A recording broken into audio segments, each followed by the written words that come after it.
Welcome to Gapology Radio Podcast with authors Mark Tinas and Brian Brockhoff.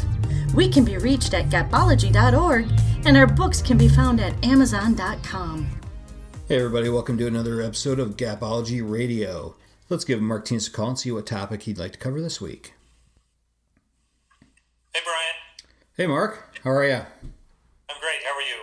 Doing good. Had a great day today. Oh, wonderful. You know, this week is Diwali. It's a Hindu festival of lights that's going on right now.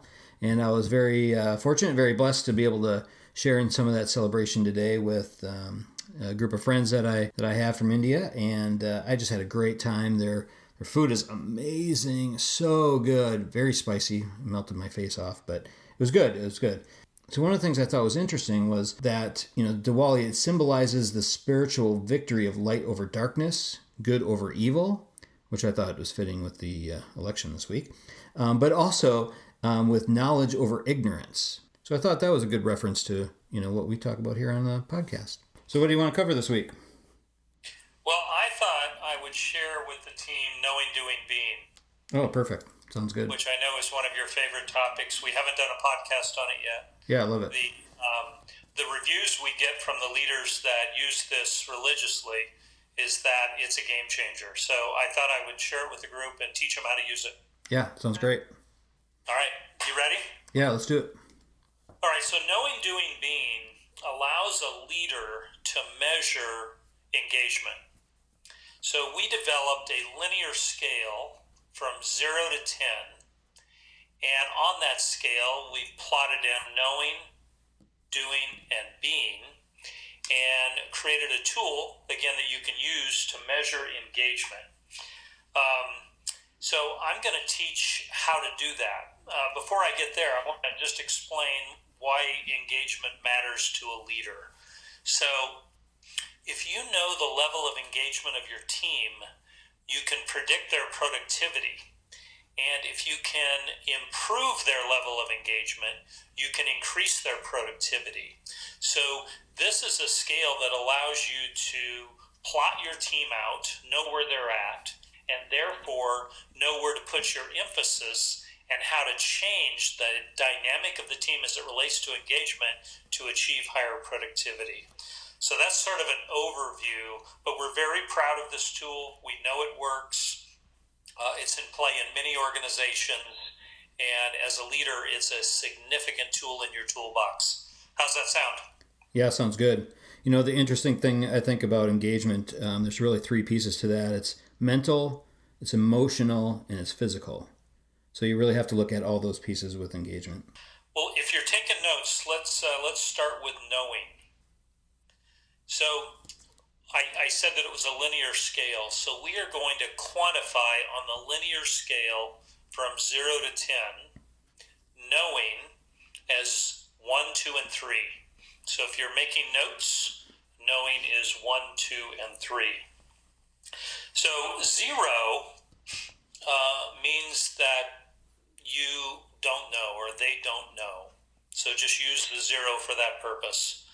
But knowing is a scale of 1, 2, and 3. So think of a specific initiative, a specific event, a specific process, and you need your team to know about that, to know that process, to know about the event, and the key execution components of that. So knowing would be described as they're able to speak to it. They're able to describe it in words, but they aren't yet able to demonstrate it. So they're at a 1, 2, or 3, and you make the call, you would know. So knowing is the entry level to high execution, but it means that we're not where we need to be. And as a leader, you own it. So if someone's at a 1, 2, or 3, on a scale of 0 to 10, you own it. You have to help them move up that scale. And you will find many people at a 0 often on this scale, as we've found in our use of it. And again, as leaders, we own it. And leading with questions and really leading by observation and not blaming the team is key for a leader here, but you need to know where your team's at. So in the book in Gapology, we write about knowing, doing, being. In that scenario, we use a selling process that is to be in place. So in the case of knowing, that would simply mean being able to talk about, to describe the selling process. All right, let's go on to doing then. So we on the linear scale, we quantify doing as 4, 5, 6, and 7. So it's got 4 measures, 4, 5, 6, and 7. So there is a broad range of doing. There's a broad range of execution of a process. So again, in the book, we talk about this as a selling process that we're measuring. Let's just use that as the context. So in the case of this selling process, doing is about consistently being able to model the behavior. It's not just knowing how to do it, it's doing it, actually doing it. So consistently modeling the behavior that you expect. What we find as the differentiator between 4 and 7 is the consistency, and also that they believe in it. They see the value in it. When they can describe that in addition to modeling that behavior, you know that they're going to consistently repeat it. So the ideal level on this linear scale is probably a 7. I know you'd think I'd say 10, but it's a 7. High level doing. The highest level of doing is a 7. High level doing is really where you want a team to be, because if you can get a team executing at that level, you will have incredible productivity. Brian? I think, the doing piece, so, the knowing, the tell me piece, doing is the show me piece. So do they understand it, but can they actually demonstrate it, and demonstrate it at the level of expectation? So, at the beginning, you need to set clear expectations on things. These are the specific behaviors that you expect to see and the results you expect to see. So are they executing at that level of your expectation? Yeah, that's excellent. All right, let's talk about being. So being, B-E-I-N-G, you need to think of this as being the process, being the method, being the behavior. Owning it at that level is quantified as an 8, 9, or a 10 on our scale. These are really the outliers. They're very rare. So think about it. This is beyond doing. So they're able to teach it, champion it, innovate within that method, figure out how to continuously improve and take it to the next level, where they're teaching you and then you're teaching the team, or they're teaching the team and you actually create a new process. They're seeking continuous improvement. They really create the rules. They would be able to create the guidelines around it. They have total ownership. And when someone is being a specific method, behavior, etc., they inspire others. They bring others along, and others want to be like them. So they're really a game changer, but I will assure you they're quite rare. So if in whatever you're measuring, you find a bunch of people in being, you're probably not measuring effectively. You're probably moving doing into being. High-level doing can be deceptive, but it's not being. Being, there's a separation between the 7 and the 8. There's a big difference between doing and being. Brian? Yeah, I love that, inspiring others piece. It's a whole different thing to just do something, but inspiring others is huge. You're really tapping into that emotional connection that people have to whatever task that you're working on. So, yeah, that's a great point.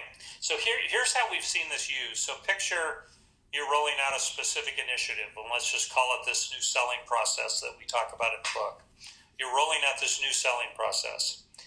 List your team on a poster down the left-hand side and quantify them on a chart of 0 to 10 as to where they're at in relation to that new process. We like to use a physical sticky dot with their name on it and move it along then as their behavior moves forward.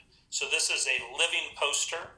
It's alive, and it allows you to very quickly quantify where your team's at, by team member, where you need to focus your efforts, where you might want to take someone who's been and have them mentor someone. It really gives you this visual of where you're at and what great looks like and how to get there. And again, if you could get everybody to a 7, that is going to be great execution. So I've got a question for all of you leaders out there. Let's say that you're rolling out a new initiative, a change initiative, something of great significance. Where do you need to be on the scale of 0 to 10? If you said 8, 9, or 10, you are correct. If you're being, then you will bring others along, to my earlier point. You will inspire the team. There's nowhere to hide if you're being. The team will have to move along with you to that, at least that 7 level. And it is of great significance. And we have seen, Brian and I have seen rollouts where the leader thought that it was all for the team, and they didn't take into account their behavior. And when the leader is being, it's magical, and it moves the whole team forward.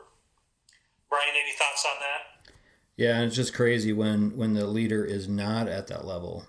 You instantly see that the team does not believe in it. They don't buy in it, and then they don't execute. Yeah, and leaders can't be at a being level in everything. But if you're rolling something new, it's tough on a team. Change is tough. So you've got to lead the group forward. And through you understanding, knowing, doing, and being, and seeing accurately where you're at on that scale is of great significance. And moving yourself up to that being level can really affect the execution in a dramatic way. Last thing I would leave the group with is that being is a choice.